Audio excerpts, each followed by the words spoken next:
What is up, ladies and gentlemen? My name is Varun Gupta and you're watching It's Everything Men. Welcome to the channel. On this channel we discuss various men's lifestyle topics such as fitness, style, grooming, fashion and overall personality development for men.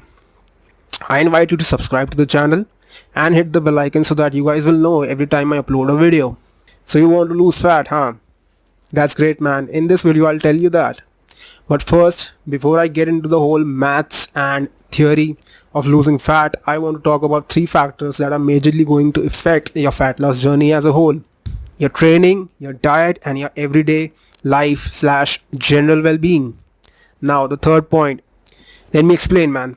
Your everyday life / general well-being is going to play a huge role in what results are you going to get at the end of your fat loss journey. How? It all depends on your sleep, what kind of sleep and how you're sleeping. Your thoughts, are they good? Are they happy, optimistic / positive? Or on the other hand, bad / negative / not so excited about today. Science says that generally people with happy thoughts achieve better results because whenever you think good, your body releases a feel-good hormone called dopamine, which results in less hunger and eventually will help you sticking to your diet. How you gonna keep your dopamine level high? Easy, man. Take good nutrition and good sleep, at least 8 hours, regardless of how long you're gonna work out for. Coming to the training and the nutrition part, I think you have to maintain balance between these 3 things at all times in order to achieve optimum results. Because, man, we're humans. We are mere social animals and we cannot consider only the theoretical part in order to get the optimum results.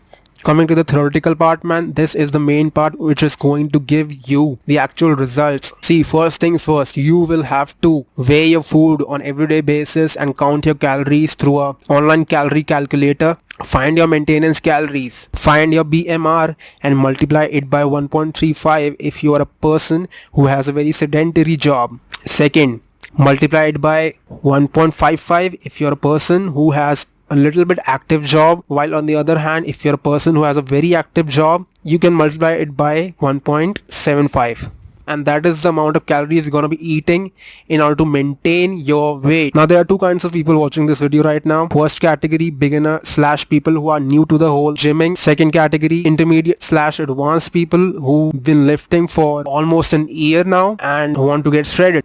Let's talk about the first category. You're gonna have to keep your calories around maintenance in order to gain muscle and lose weight at the same time. Yes, you can do both since you're new to the whole gym. Your body is not adapted to the gymming. Find your maintenance calories. Let's suppose your maintenance calories comes out to be 2000. You're gonna keep your calories for 1 month at around 2000 for the first month and judge yourself. Even if you're not getting any results in terms of numbers, don't fret since you're gaining muscle and losing weight at the same time. See yourself in the mirror and judge accordingly.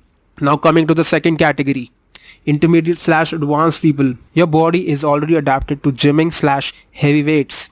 So in order to lose fat, you're gonna have to count your maintenance calories. Let's suppose came out to be 2000 minus it by 500.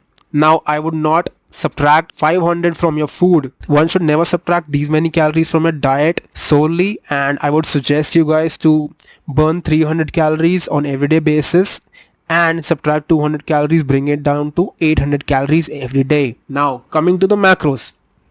For both categories of people, I'd suggest you start with 40% of your protein, 35% of carbohydrates and 25% of fats. For a person who's eating 2000 calories on everyday basis, 40% of it would be 800 and divided by 4, since that is how many calories 1 gram of protein have, bringing it down to 200 grams of protein on everyday basis. Now some would say that this is too much, but in my experience of training people for 2 years and training myself for 5 years, this has got me optimum results. You don't need to have this much of protein, but in order to get optimum results, I would suggest this. 35% of 2000 calories, 700 calories divided by 4, which is how many calories each gram of carbohydrate has, brings it to 175 grams of carbohydrates. 25% fats, which is 500 calories, divided by 9, since that is how much calories each gram of fats have, brings down to 56 grams of fats on everyday basis. Now you can play with it a little bit. These doesn't have to be the exact, but For optimum results, I would suggest you count your calories precisely. Like I said before, for the first category, you're gonna gain muscles and lose fat at the same time. So I'd basically be dependent upon the results I see in the mirror and not in terms of numbers. But for the second category, I would ideally expect to lose 1.5 to 2 lbs of weight on weekly basis. And the process is supposed to slow down as you move further in your fat loss journey.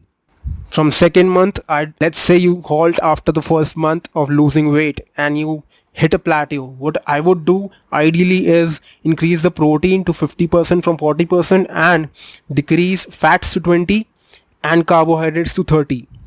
What this would do, see, proteins are easily digested than carbohydrates and fats. Now 20% fats, is it too low? No. 20% is the limit of fats that you're gonna need in order to process your daily body activities inside. Below that, I would not suggest it. Would continue to do this for the next month and see what kind of results I'm getting, and would then adjust calories to -50 and so on. Coming to the third and equally important factor of fat loss journey, training. Now there's a huge myth that I want to bust today. Higher reps equals to more shredded body. No. Complete bullshit. You have to lift heavy in order to maintain the muscle mass or even gain muscle mass. That is what the science says. That is what I've been doing since in my journey of fat loss or fitness. Generally, I do push-pull legs, cardio, then push-pull legs again. In these days of pandemic, I would suggest you do body weight movements and I'd suggest you to do whole body workout on everyday basis. This would get you better results. Maximum 6 exercises a day and maximum 1.5 hours of workout a day. I see myself in the mirror after 2 months. I see my abs. What I would do generally is add one cheat meal only then per week, not before that. Because once you add cheat meal every week, your results are going to slow down. So I would only add cheat meal when I start to see results in terms of how far I'm away from my goal. If you are doing these things precisely and seeing results, I would not suggest you go up a notch and try things such as fasted cardio, intermediate fasting, carb cycling, no carb diets, or whatever people tell you. As you come towards the end of your fat loss journey, you will realize that there's a part of your body which takes much more time to lose fat than any other part in your body. For example, for me, my side handle takes longer time to lose fat, and for that I have to cut sugar from my diet. Sugar from fruits? No. Processed sugary foods? Completely no. But I'd bring it to the minimum. Regardless of anything, binging on shitty food will slow down your results. On the other hand, when you feel like binging, have a high protein cheat meal / big ball of vegetables with low calorie topping on it, and boom, fuck you appetite swings. If you still can't control and is tired of being on a cut for almost 3 months, which is certainly a long time, bring up your calories to maintenance for 1 week and start it again after measuring yourself once again after a week. If you liked the video, drop a like down below, subscribe to the channel if you haven't already, and hit the bell icon so that you guys will know every time I upload a video. Comment down below if you have any kind of doubts regarding cutting diet, and I will try my best to help you out. If you want me to make you a diet plan and a training plan in these days of pandemic, hit me up on Instagram. The link is in the description. Thanks for watching. I'll see you in the next one.